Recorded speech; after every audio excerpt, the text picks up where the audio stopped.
Welcome to the Psychology and Physical Training channel, The Enigma of Conflicts. Ever wondered why people disagree or fight, even when they seemingly share the same goal? Well, it's time to dive into the intriguing world of interpersonal conflicts. Conflict, by definition, is a perceived divergence of interest, or a belief that the party's current aspirations cannot be achieved simultaneously. In simpler terms, it's when two or more people believe that their needs, wants, or interests are incompatible. But let's clarify one thing. Conflict isn't inherently bad. In fact, it's an inevitable part of human relationships, as diverse as they are. Think about it. Every person is unique, with their own set of beliefs, values, and perspectives. When these different individuals interact, it's only natural that disagreements will arise. But here's the interesting part. These conflicts can actually lead to personal growth and better understanding. You see, conflict forces us to consider other viewpoints, to reassess our beliefs, and sometimes to change them. It pushes us out of our comfort zones and urges us to grow, to evolve. In a way, it's a catalyst for self-improvement. But let's not romanticize conflict too much. It can also lead to stress, anger, and even violence if not properly managed. It's a double-edged sword, really. On one hand, it can foster creativity, innovation, and personal growth. On the other, it can cause pain, resentment, and broken relationships. The key to navigating conflicts lies in understanding them, their nature, their types, their causes. Once we understand what's happening when we're in conflict, we can take steps to resolve it in a constructive way. We can turn a potentially destructive situation into an opportunity for growth, for connection, for understanding. So conflicts can be complex, but they're also a natural part of our interactions with others. They're an inherent part of our human experience, and understanding them can help us navigate our relationships more effectively. Stay tuned as we delve deeper into the many faces of conflict in our next segment. The many faces of conflict. But conflicts aren't all created equal. They come in different types, each with its own dynamics. Let's start with intrapersonal conflict. This is the internal tug-of-war that happens within us. It could be a conflict of values where your actions might not align with your personal belief system. Or it could be a decision-making conflict where you're torn between two or more competing choices. For instance, you might be grappling with the decision to take a high-paying job that requires long hours versus a lower-paying job that gives you more free time.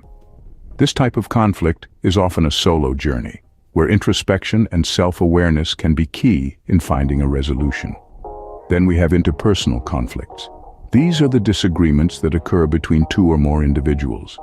They could stem from a variety of sources, such as differing opinions, misunderstandings, or clashing personalities. For example, you and a friend might disagree on a movie to watch, or you and your partner might have a heated argument over household chores. These conflicts require communication, compromise, and sometimes a little bit of patience to resolve. But what about when the disagreement escalates beyond just two individuals? That's where intergroup conflicts come in. These conflicts occur between different groups, be it families, communities, or even nations. They can be sparked by competition for resources, ideological differences, or prejudice. Think about a quarrel between two families over property, or a clash between two countries over territorial disputes. Navigating these conflicts often involves diplomacy, negotiation, and sometimes third-party intervention. Now, it's important to note that these conflicts aren't isolated silos. They often overlap and interconnect. An intrapersonal conflict might lead to an interpersonal conflict, which might then escalate into an intergroup conflict. Recognizing these links is crucial in understanding the full scope of the conflict. Understanding these types of conflicts can help us navigate them better in our daily lives. And as we move forward, we'll delve deeper into the root causes of these conflicts and how we can effectively resolve them. But that's a conversation for another scene. Root causes of conflict. But what causes these conflicts in the first place? One of the most common culprits is differing interests. Imagine two individuals, each with their own set of goals, desires, and needs. When these interests align, harmony ensues. However, when they clash, conflict arises. For instance, in a workplace setting, an employee might prioritize work-life balance, while their employer might prioritize productivity and long hours. As a result, tension can build, leading to conflict. Miscommunication or lack of communication is another significant cause of conflict. We often assume that we understand others' intentions and perspectives, but sometimes our interpretations can be off. Misunderstandings can sprout from poorly expressed thoughts, unvoiced expectations, or even nonverbal cues that are misread.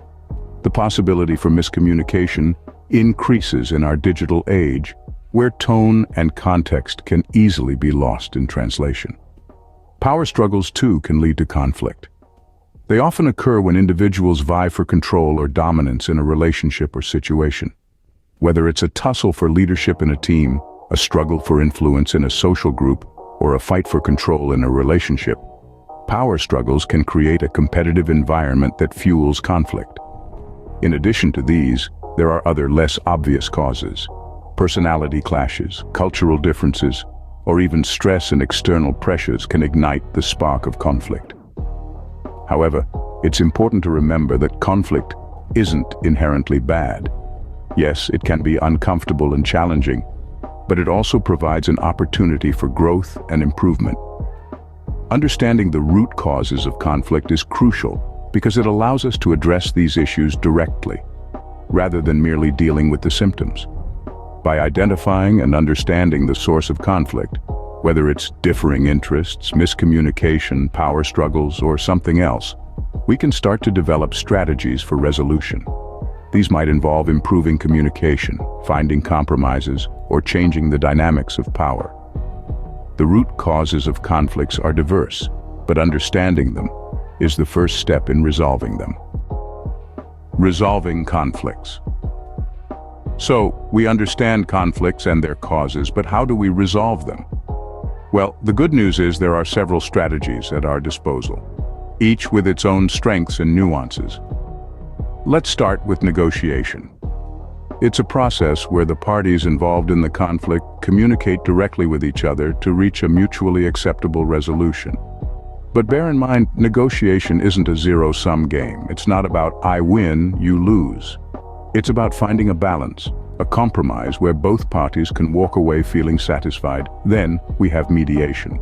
This strategy involves a neutral third party, the mediator, who helps guide the conflicting parties towards a resolution. The mediator doesn't decide the solution, but rather facilitates the conversation, helping to identify common ground and promoting constructive dialogue. Mediation can be particularly effective when the conflict is emotionally charged or when the parties find it difficult to communicate directly. Lastly, let's talk about collaboration. Collaboration is a strategy that involves all parties working together to find a solution that satisfies everyone's needs. It's about understanding and acknowledging the other's perspective, and then working together to create a win-win solution. Collaboration can be time-consuming, but the end result is often a stronger, more sustainable resolution that everyone feels invested in. Now, it's important to note that the right approach depends on the nature and cause of the conflict. What works for a disagreement over a project deadline might not work for a personality clash. So, it's crucial to understand the root cause of the conflict and the dynamics between the parties involved before choosing a strategy. When it comes to resolving conflicts, it's not about proving who's right or wrong. It's about understanding, empathizing, and finding a way forward that respects everyone's needs and perspectives. After all, conflicts are not roadblocks, but opportunities for growth, learning, and understanding. Resolving conflicts is not just about winning, but finding a solution that respects everyone's needs and perspectives. Key takeaways. So, what have we learned about conflicts today? Interpersonal conflicts are an inevitable part of our daily lives. These disputes can take on many forms, from disagreements over personal preferences to clashes of core values. The nature of conflict is complex, shaped by a myriad of internal and external factors. We've identified the root causes of these conflicts, which often stem from unmet needs, differing perspectives, and poor communication. Recognizing these causes is the first step towards resolving the issue at hand. As we delved into resolution strategies, we highlighted the importance of active listening, empathy, and negotiation. These tools not only help resolve the conflict, but also aid in strengthening the relationship between the parties involved. Above all, it's crucial to remember that conflicts, while challenging, offer opportunities for growth and understanding. They help us learn about ourselves and others, fostering better communication and deeper connections. Remember, understanding conflicts is key to resolving them and building stronger, healthier relationships. And if you like this video, do not forget to subscribe and follow to the Psychology and Physical Training channel for more videos. Thanks for watching.